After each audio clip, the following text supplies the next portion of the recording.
Andriy, so the Yasinya community is the highest mountainous area in Ukraine. And can you tell us more about what it is like? Just in brief, what do we need to have in this community to ensure sustainable development? How does the community raise the money for that? Do you have tourism? Do you have budget subsidies? Do you have some projects? So what do you rely on, and what do you spend the money on mostly? How do you live? That's a simple question. Good afternoon. Thank you for having me here at this most powerful Zakarpattia forum and one of the most powerful forums in Ukraine. And my greetings go to the Dushansky family and to the Institute. Thank you for this opportunity. Thank you for raising the issue of development of mountainous areas of Ukraine in such a high platform, in particular about our Yasinya community. We live the way all the others live. We live in times of full-scale war and Russian-Ukrainian aggression. Unfortunately, we have got bad news in our village because we have a missing soldier, and this news unfortunately keeps alarming us all the time. We are waiting for the time when it's going to be all over, when the war is over, and when all the servicemen come back not on the shield but with a shield in their hands. As far as development of the Yasinya community is concerned, definitely major costs go on the maintenance of the institutions we have, because as a result of decentralization, whatever we have in the community should be maintained by the community itself, but for salaries of pedagogical teachers, educators, and some money that we get from the National Health Service of Ukraine. Also, some projects, some grants that we are winning and implementing, in particular these days, these months actually, we have implemented the project related to the establishment of the solar power station on our hospital, and we have almost completed the project of establishment of rehabilitation unit in our hospital. We've been supported by our colleagues from Italy. We're establishing the Helios system on the kindergarten following the Sun Energy for Children project. We are about to complete the works related to the installation of batteries in school number 1. This is the project funded by Produbitske land and Vysočina land in the Czech Republic.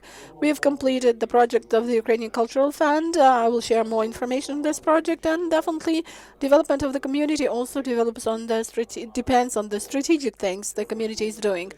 I'm deeply convinced that community development cannot happen if there are no basic things and basic documents.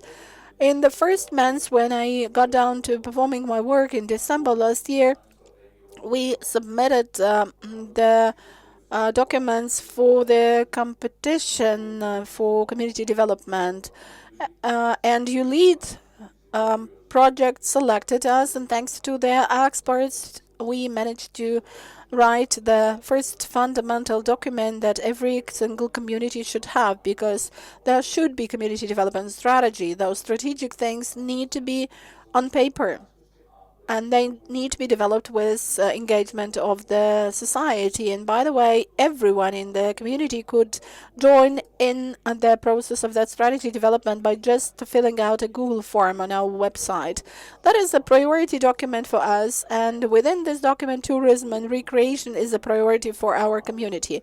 The other document every community should have definitely is the spatial development plan of the community, and we were also lucky because we are the partners of USAID Hoverla project, and USAID Hoverla project has selected 3 Zakarpattia communities which are going to be assisted by it in the compilation of the spatial development plan, which according to the legislation should have been in place starting with the 1st of January 2025, but the minister has said that there will be postponement because of the martial law.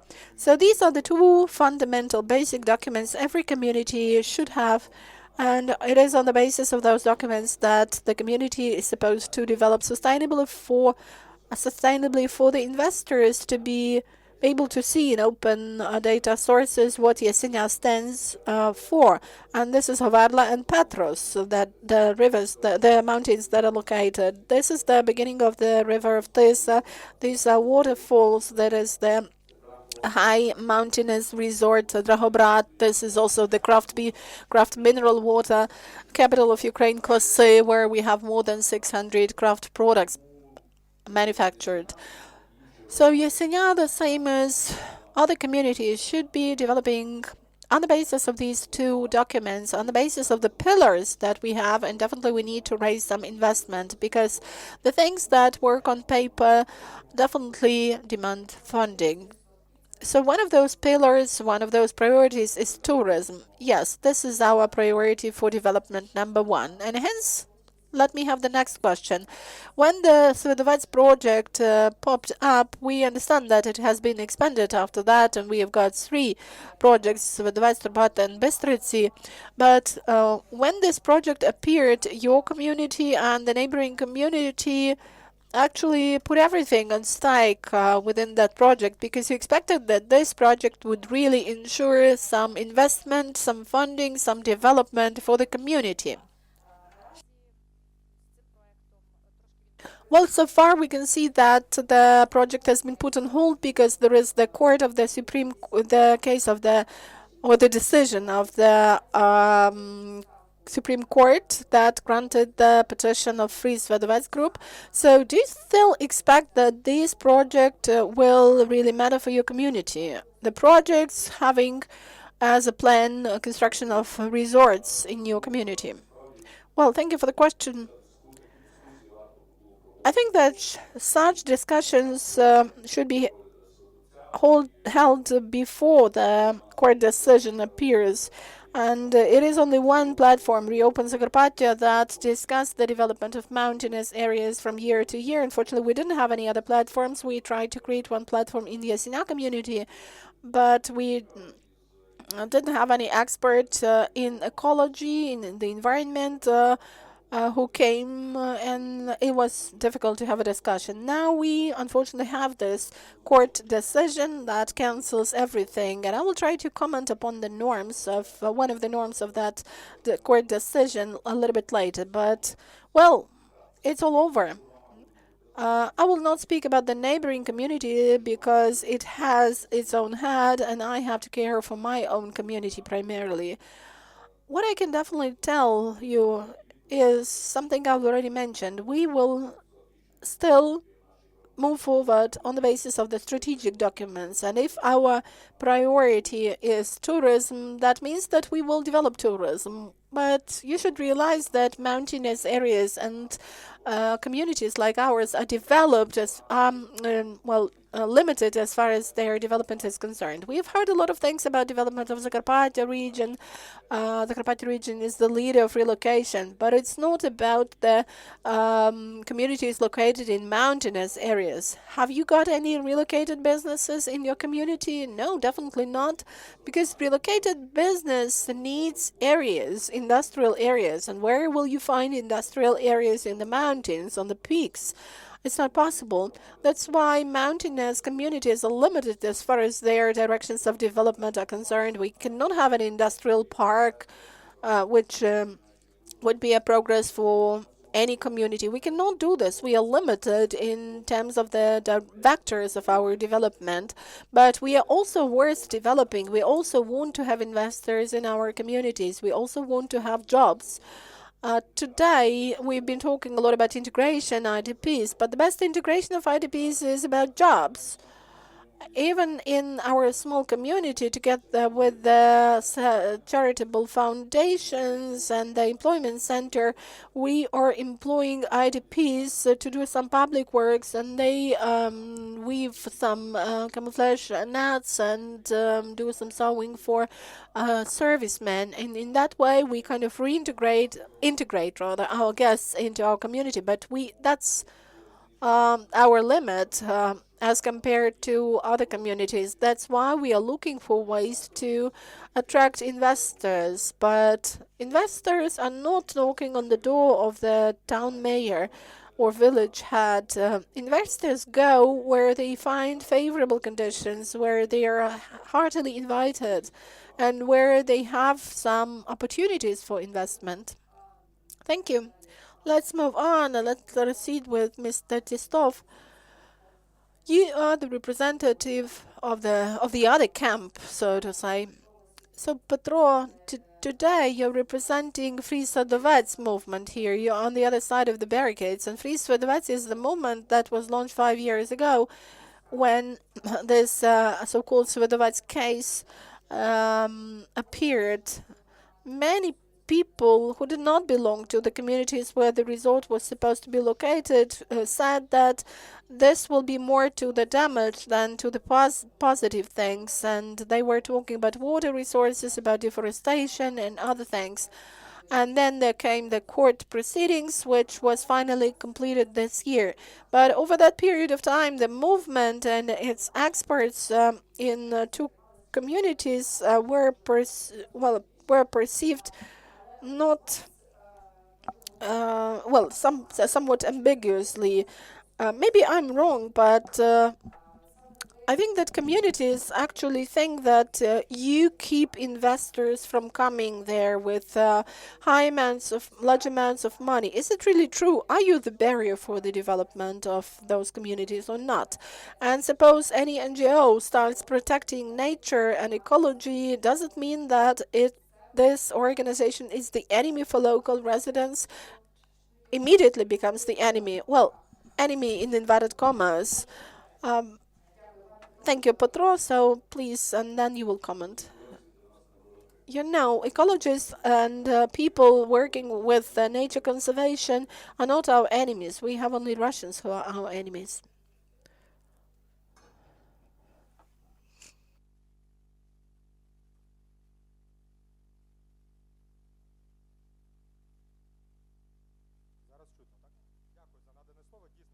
Thank you for giving the floor to me, and I agree that only Russians are our enemies, but I would also tell one thing. Today, the ambassador of the Netherlands said an important thing about the role of civil society, and unfortunately, well, you may treat this as criticism, but I would say that civil society activists in Zakarpattia region who are fighting some projects do not feel safe. You remember the story of Elena Mudra, Oksana Stankevich. That was the regional issue. Unfortunately, that is a problem. Activists are not safe. Now, I represent civil society. At some point in time, I worked in the Ministry of the Environment, and in fact, civil society should be our partner. The other point is that, unfortunately, in 2019, and there is another person present in the room with whom I went to Yasinya forestry to get acquainted with the plans of deforestations, and the director of the forestry was waiting there for us. Some 30 people, aggressive people, were asking us to leave right away, otherwise we would have some problems. Well, that was the year 2019. That was still the previous authorities in Yasinya. So you are taken as a threat. Yes, at least back then they treated us as a threat. I hope that now the situation has changed. Yes.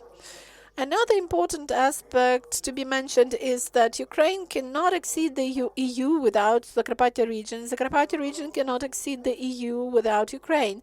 We cannot choose which elements of the European terms and requirements we take into account and which we don't. Quite often we say that we see this or that in Europe, but we see Europe that was created within the period of 30 or 40 years. Now the paradigms are different.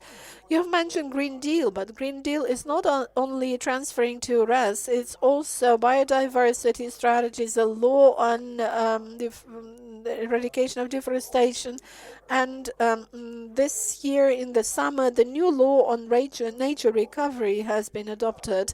The goal is to restore some part of nature by 2030, then by 2040. And what are we going to bring to the EU? What is the field where we can be the leaders? In the military field, yes. Not the leaders in the economy in the EU, definitely not. But nature conservation is an element of economy with a lot of subsidies under Natura 2000.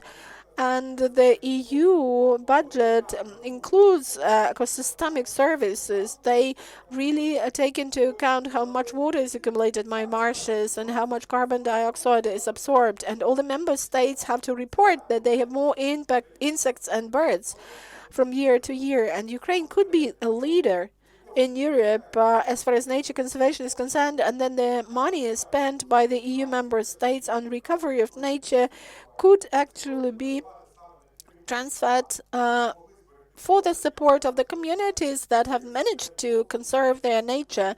And they have some ecosystemic services in Svydovets which can be compensated from the money of the EU. So I think that nature conservation is really the movement towards the EU and the movement in the EU. We are not going to repeat the mistakes of the EU. I've had a recent discussion with Lithuanian who said that Germans came at the beginning when they were entering the EU. They said, you're not going to repeat our mistakes, but they did. They repeated all the mistakes. So it would be good if we manage not to repeat their mistakes. We don't need to have a look at what Europe looked like 20 years ago. We should be heading for the future Europe. And some specific things about sustainable forestry. And sustainable forestry could actually give some income to communities. Yes, that's of interest, which means that you're trying not to deny something, but you're trying to protect something, to conserve nature. And suppose the community has it in its strategy that tourism is the priority for the local economy that can raise some money for sustainable development. How can it be done without destroying nature? Well, first of all, let me add that this year I went to Kvasy. I really spent a lot of money there, and it was so great because there on one of the meadows they started manufacturing cheese, and I really spent a lot of money on that, on their cheese products. As far as forestry is concerned, we will have the new EU regulation on fighting deforestation. So it will be enacted in a year, so it's very easy. If there is some dubious origin of timber, this timber will not proceed to the EU. And that's a problem for Zakarpattia and for Yasinya community as well, because recently we have detected large deforestation schemes. And what is the problem? The problem is that the legal companies selling timber to Europe, buying this timber in Yasinya, having good logistics, having good price, they will face problems in the future because the buyers should check whether it's all legal, and if there is a scandal and we know that there were deforestation frauds, that is the timber that already gets into the risky category, and there will be no other alternative for that. In particular, if we are talking about sustainable wood processing, so it would be beneficial to have all legal forestation. In Yasinya community, they have quite many forests where you could log the trees and support local economy in that way, but there should be a clear plan for that. And another important point is, sometimes we are trying to contrast to make the opposition of the community and ecologists, but unfortunately we do have the forest reform, and we can actually lose a lot. I think that it's not good having a large wood processing plant in one place. It's much better to have smaller companies dealing with wood processing in small communities. Otherwise, those small companies will have problems with legal sales, or they generally terminate their manufacturing process. So this is the area where we could protect the interests of local small wood processing companies that would also contribute to the development of local economy of communities. And I think it's exactly the field where we could cooperate with representatives of local community. Thank you, Petro. Just one remark. I think that as far as those deforestation fraud schemes are concerned, there should be punishment, but that's for law enforcement. But I would like to have a remark regarding compensation. You mentioned that there should be compensation provided to those small companies, and I agree.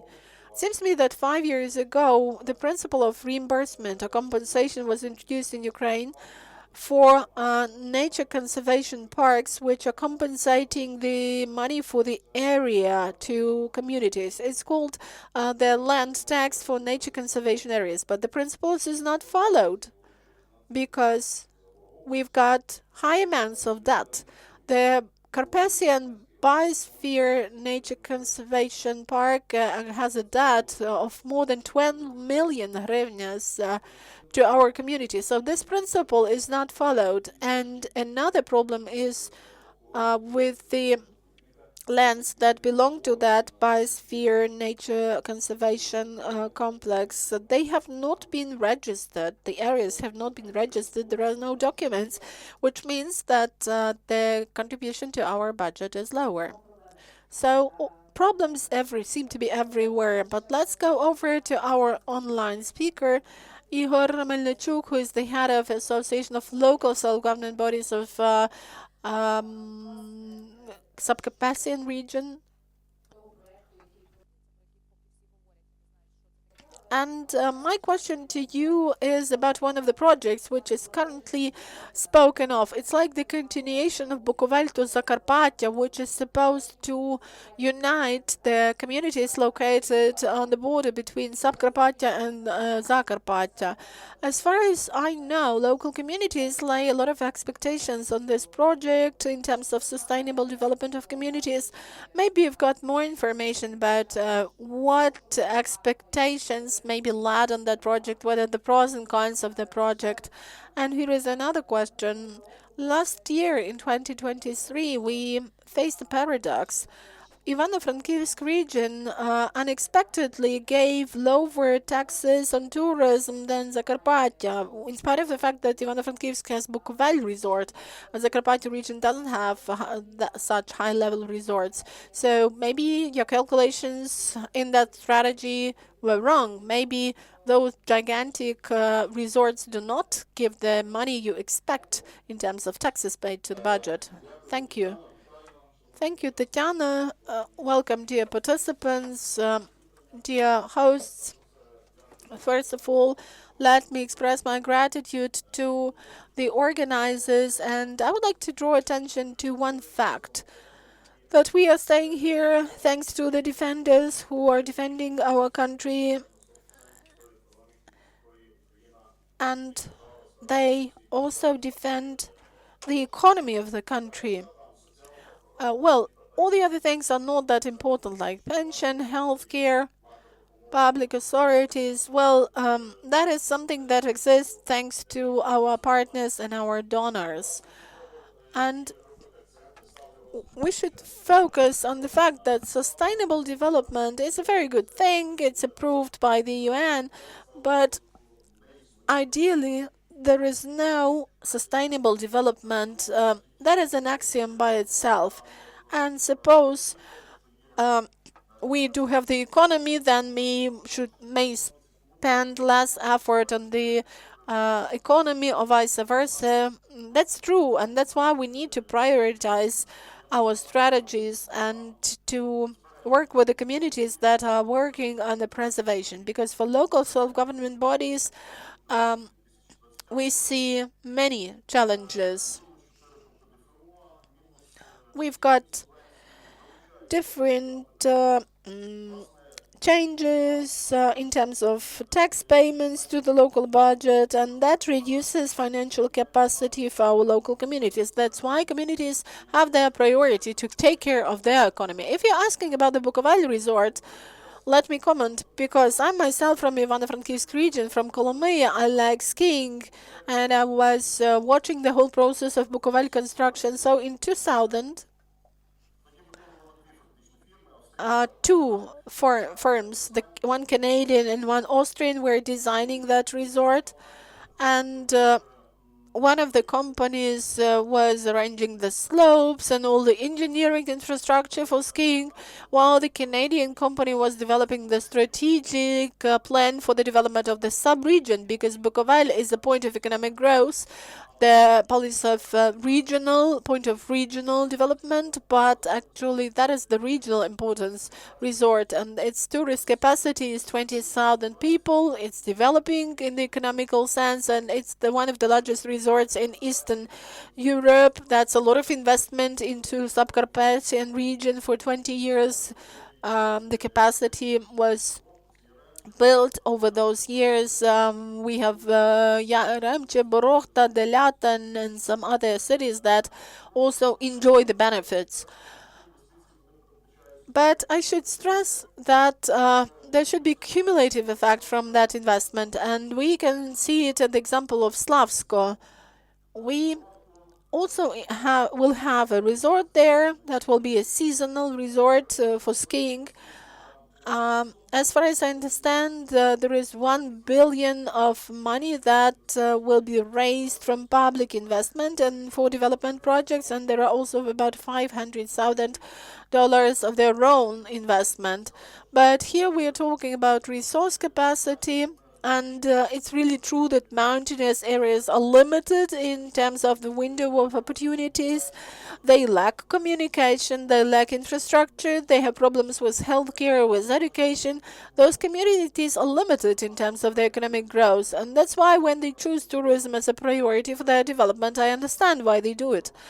And the question is not whether to do it or not. The question is how to do it. I've heard about the concept which you have been mentioning. I haven't seen the working documents, but I think that the strategy should be there. It's true. But it should be developed in the way to really have the scheme of development of the sub-region, not just the community, because then we could continue this discussion, and then the people who are causing environmental catastrophes would have to pay reimbursement. And I know that some of them do provide this reimbursement, and they restore some of the forest areas. And $1 of investment then could bring about 3 or 4 additional dollars, because resort is not the only industry on the earth. Definitely there are other industries, and in times of war we have to develop different networks and clusters, but we should not forget about the resort, because that is an element through which investment comes. The Western Carpathian macro region is now considered to be one of the safest areas of investment, and we see the demand for investment from the real sector. Even if we have a look at the Bukovel resort, we can see that it is being actively developed and constructed. So I think that our vision should be as follows. If we build the discussion in the right way, if we do have the task forces, including multidisciplinary teams, if we do have the plan to follow, everything will be fine. But as far as I understand, besides the problems mentioned today, you're also facing some bureaucracy issues. But I do believe that clever people will always find a consensus, and then our Carpathian economy will be one of the points of regional growth, and we need to think it over. As far as the other question is concerned, you asked something about the year 2023 and the tourist fee. According to the rules, you mentioned that Zakarpattia has collected more than Zakarpattia by 200,000, and out of many millions, out of 1,200,000. So the difference is 200,000. So tourist fee does not characterize the area. Whatever figure we are talking about, it is not something the tourist industry lives on. This is the rate established by the local authorities for just staying in the hotel per night. And even 1,200,000 is just about nothing. If we are talking about the indicator of tourism development. But on the other hand, you have surprised me, because I thought the Zakarpattia should have even 2 or 3 times more, considering that Ivano-Frankivsk region in 2023 had 150,000 of IDPs, while in the Zakarpattia region the number of IDPs was about 400,000 people. So it's great resource and potential. But we should trace the dynamics of tourist fee. The, the dynamics actually has not proved these figures. Well, this year Frankivsk has more, but last year, well, that was the fact.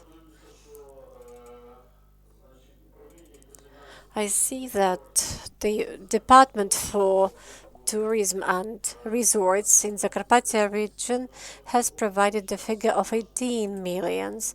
However, our Department of Tourism in Ivano-Frankivsk has indicated the figure of 26 million. Bukovel actually takes about half of it. And again, the turnover from tourism is the effect of medical or recreational rehabilitation. So I think this may be the point of discussion. So this is about the tourism fee. So what else can be developed in the Carpathian macro region? Well, we didn't have a platform where we could discuss these issues. Last time we did it was 2018 when we organized the Carpathian Forum in Yaremche, and in resolution we indicated that the Carpathian communities may become the growth point. We are talking about the Zakarpattia and Ivano-Frankivsk region. At that time there were 6 million people living in those two areas. So apart from resorts, well, we can also talk about certain issues important for the military economy, like assembling drones. We can also talk about development of AI. This may be also pharmacology, wood processing area. Well, we have heard about the problems today, but at least this is the point from which the local communities do not have anything. So they have oil is also available in Prykarpattian region, definitely in Lviv region. And what is really important is medical rehabilitation. This is something we should have. Now we shall have lots of war veterans, and this will be probably one of the largest social categories in Ukraine, and good results definitely will be in demand after our victory, and we should get ready for the situation here and now. That's everything from me. I believe that good cooperation will yield good results, and it's important to ensure the quality of these changes in all senses and in all the areas. And I think that this cooperation will be beneficial for everybody. Thank you for your attention. Glory to Ukraine, glory to heroes. Well, I will probably provide comments on tourism fee. Well, if we analyze the Zakarpattia region, Yasinya probably is on the 11th place, and the figure is 500,000 hryvnias. Polyanitsa, our neighboring community in Ivano-Frankivsk, got more than 14 million hryvnias. And we have one more speaker, Mr. Yuriy Sikun.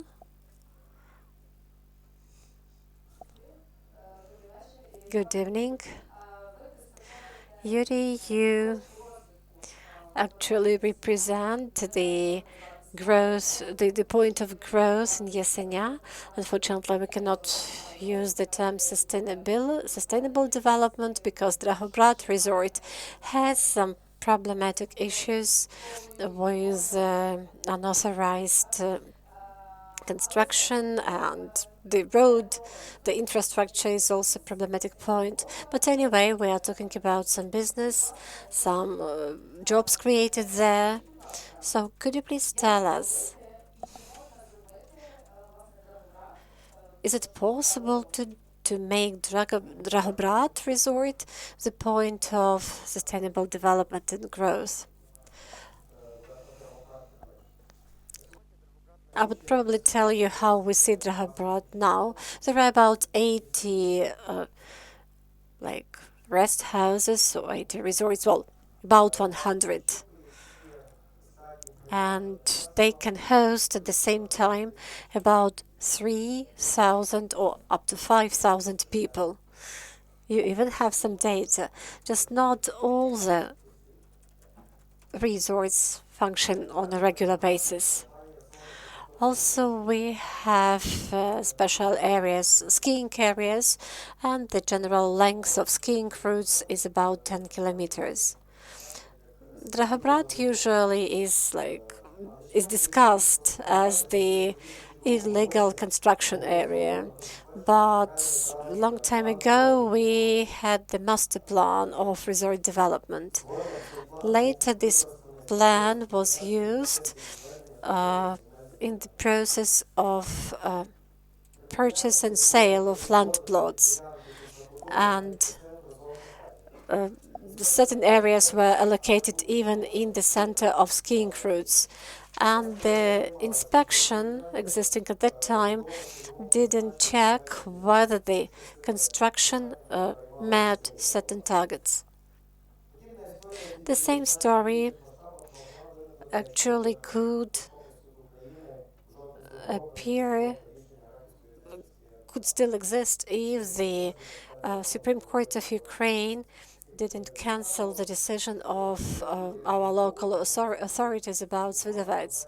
And actually, there was the resolution of one of the judges. The Carpathian Mountains is the natural richness of unparalleled beauty. And actually, do the local authorities have the powers to decide about the territory? The Carpathian forest is the riches of the entire Ukrainian nation. And can two local authorities actually resolve this issue and manage this issue? But we still exist, and wild nature is something that attracts people to Dragobrat. In winter, these are snow routes for ski rides. In summer, these are mountainous lakes, wild berries, just fresh air, unforgettable sky sunsets and sunrises. The ski routes and the mountainous areas of Dragobrat are used by local households as pastures. If big business comes to these areas, probably we won't have it in this pristine condition. And well, the hotel capacity is usually used for 30%. And probably it is better that the local community supports the existing business. For example, the entrepreneurs in Dragobrat are responsible for the road that has already been mentioned. When we raise the point of the road and when we raise the points of investments at the regional level, we get the explanation that the road is owned by the forestry enterprise. And the forestry enterprise is not interested in repairing this road because practically all the forests along the road are in the nature reserve area. And that means that they are not going to repair it. And well, we are trying to do something about it. And when the land plots were allocated according to the master plans, there were several hundreds of them. Nobody actually could predict and was planning how to ensure access to those land plots. Though some of them were targeted for hotels, etc. I also would like to mention the issue of creating new jobs. We actually feel the human resource deficit. So we develop a tourist business in our area, but at the same time, it's really very difficult for us to find staff among the local population because the priority of the local people is mainly seasonal works abroad or probably some construction works also abroad. So if the local community, for example,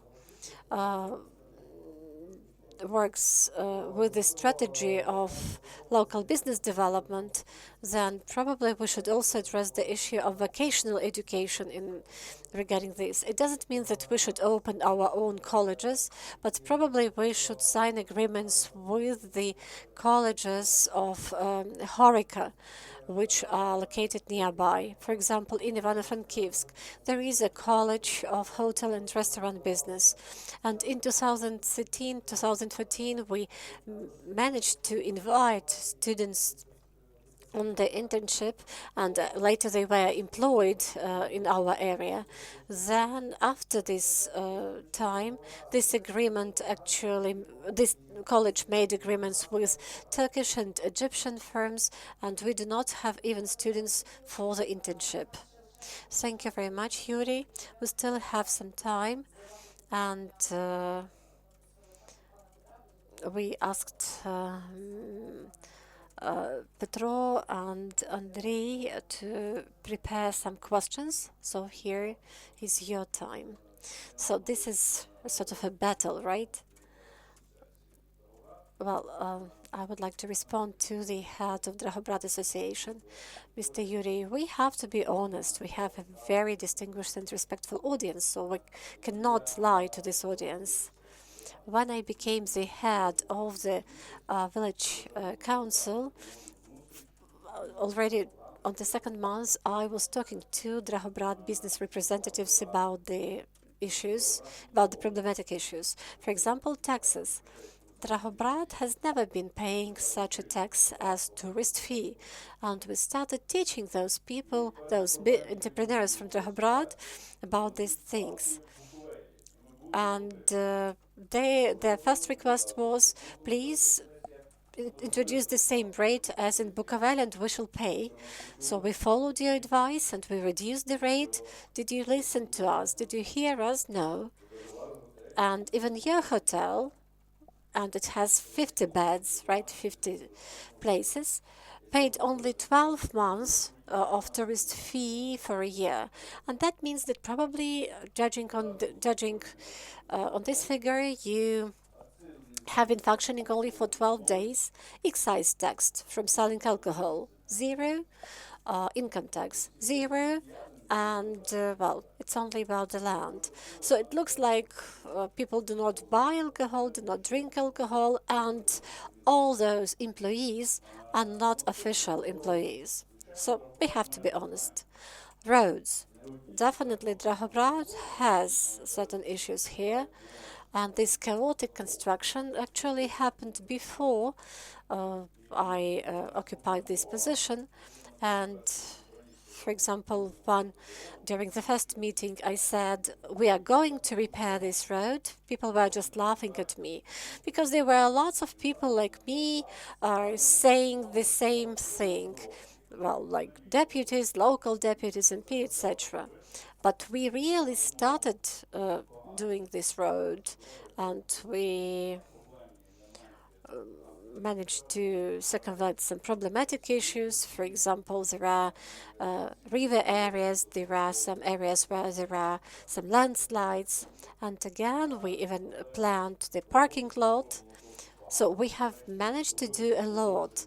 We have, again, got the agreement of Biosphere Nature Reserve, which is very close, and the local forestry enterprise started laying this road, but then the works have been stopped. We understand why, but we do hope that the project will be an active project, and the road was supposed to be transferred to Avtodor and was probably a branch of M09 road.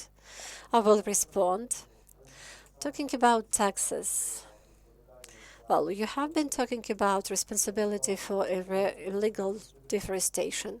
Well, there is liability for avoiding paying taxes, and you, as the representative of local authorities, know the mechanisms how you can bring people to liability. I'm the head of the public organization. I cannot make people liable for non-paying taxes. I cannot even control them. All the mechanisms are in your hands. So if you think something has not been paid, okay, please use these mechanisms. Road, well, we still have some hope. Since 2002, when certain land plots were allocated, we still have some hope. Mechanisms, unfortunately, local authorities do not have them.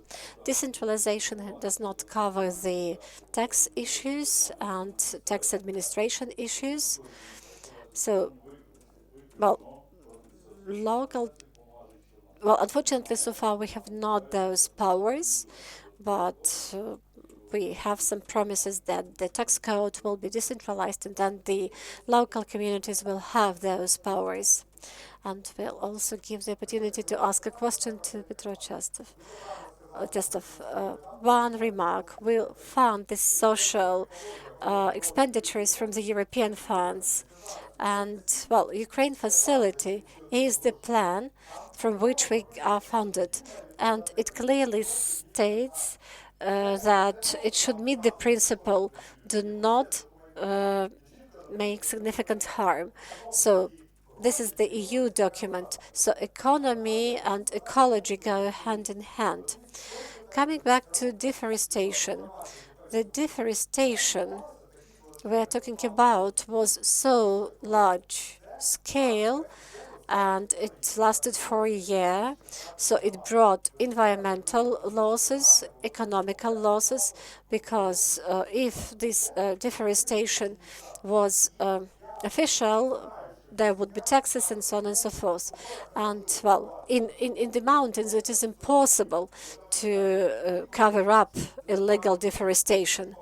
So the question is what the local community can do. Well, in my opinion, this is a shameful situation, and in the future we should prevent this situation. So what should be done in order to prevent something like this in future? Well, any crime in the territory of community is definitely a negative phenomenon. But the Hutsal people have always been doing it. We have to understand the social condition of people, lack of jobs, and you have to understand the Hutsal population. Well, very few people understand us. Well, if you go to mountains for a month and have some rest there, that's one thing. But we live in the mountains all the time, and it is not very sweet life. Let's say, for example, a couple of weeks ago, there was a forum organized by the Association of Ukrainian Cities, and I had a chance to ask about educational reform.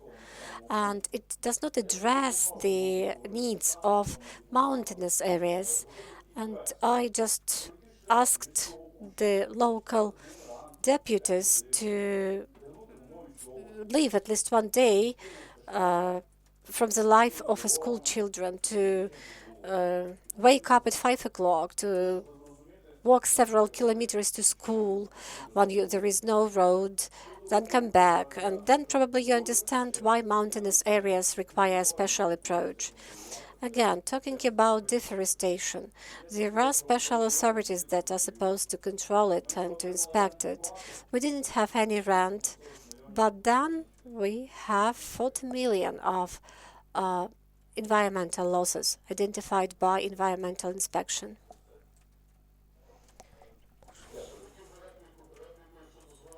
Well, I would like to also make a remark.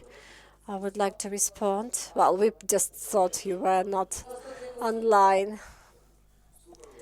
I'm listening attentively. Ukraine facility.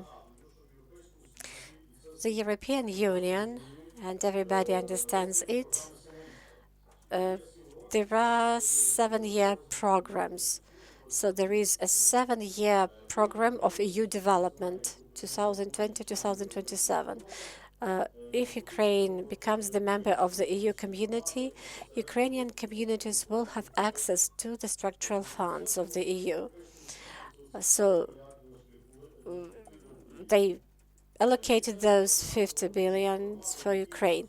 This is macro-financial assistance, and the communities living in the mountainous areas are seriously restricted in those issues. I agree with the fact that environment is important, but on the other hand, we are talking about certain economic issues.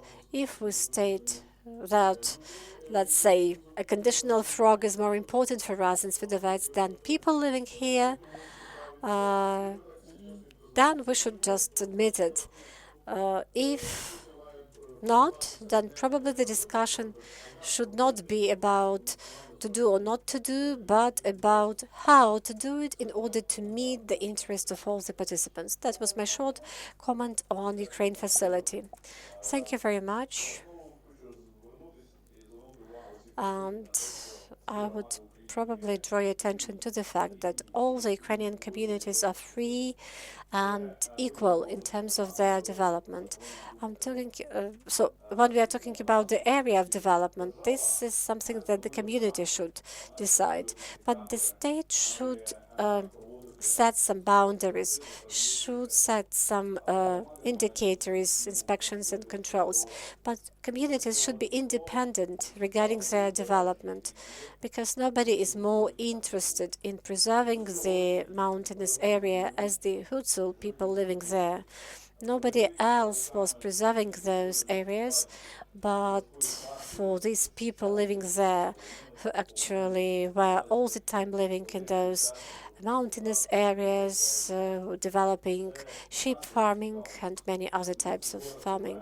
So this is our interest. We live in those mountains. We want our children to live in those mountains. But we also have the right for development. We also have the right for investments, for new jobs.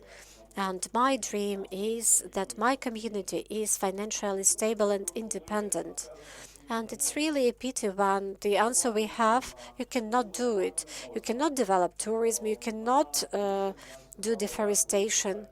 For example, in the EU Commission, they said, well, you have sheep farming, but these are old forests. You cannot do it there. But so, what should we do then? Should we put some fence and write that this is Hutzul reservation? Probably you should tell sheep that they cannot go on pastures there. So once again, I think that we should ensure development of local communities. There was the court decision, and several days after the court decision, we heard a piece of news that there was some construction in Slavsk. Was it a coincidence? Probably not. And everybody was happy about it. Everybody said, wow, that's great, development of economy, development of local area. I expected your position, Mr. Testov. I just monitored your webpage. Well, it seems to me Slavsk is also part of the Carpathian region. And, well, they have the same forests, the same fir trees, they have the same grass as we have in Yasinya, and the same fauna is just there. And this principle is actually wrong, where we say in this area you cannot do anything, but in the other area of the same Ukrainian Carpathians, we say, okay, that's great, let's develop the area. Mr. Testov, why the approach is just like this? Oh, that's really a pity that probably you do not understand well enough the unique area of Svydovets. In Slavsk, the situation is different. The flora you have in Svydovets is absent in Slavsk, so those two areas are absolutely different. And the environmentalists are not against Yasinya, but they are trying to protect Svydovets, which is unique, and it should be preserved in a way, in the way it exists now. And I think that probably you should have some compensation from the European funds. Well, you mentioned the taxes. Well, now the Ukrainian budget is a bit restricted in terms of environmental programs.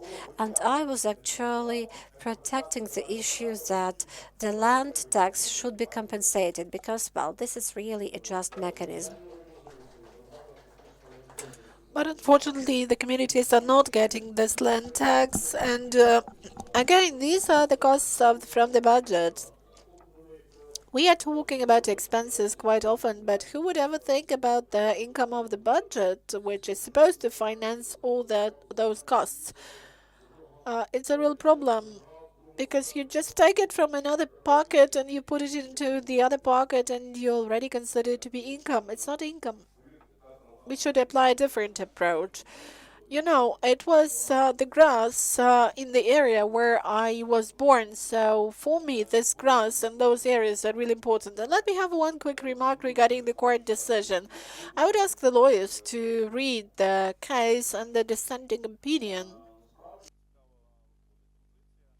Their stance is actually very interesting. I think there will maybe no dual standards like Slavsky's one and Svydovets is different. Because I've analyzed this court decision, and there they have the norm of Article 12 of the law in Ukraine on the regulation of the city planning activity. And this article says that the planning scheme for mountainous areas in the Ukrainian Carpathians should be developed on the basis of the decision of the Cabinet of Ministers. And this norm has been was enacted in 2011, but no decisions were passed in 2011. And the court stated that it took the resolution of the Cabinet of Ministers on the list of mountainous areas, which clearly says that we are a mountainous community, and it just stated that suppose there is no decision of the Cabinet of Ministers, all the city planning documents are null and void. You just understand what it would mean.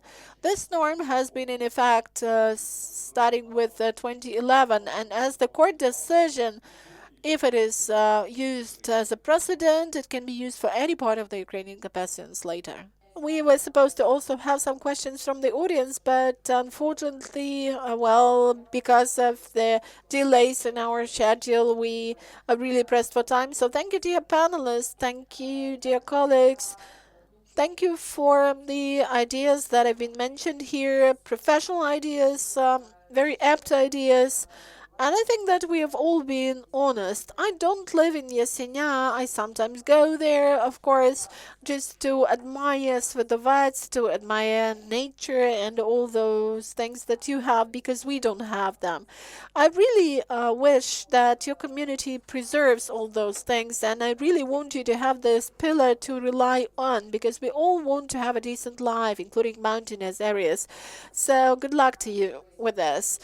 And let you prosper, and let Svydovets remain intact. 5 p.m. Our unique drama theater in Užhorod will show the movie shot by the Yasinya community with the support of the Ukrainian Cultural Fund.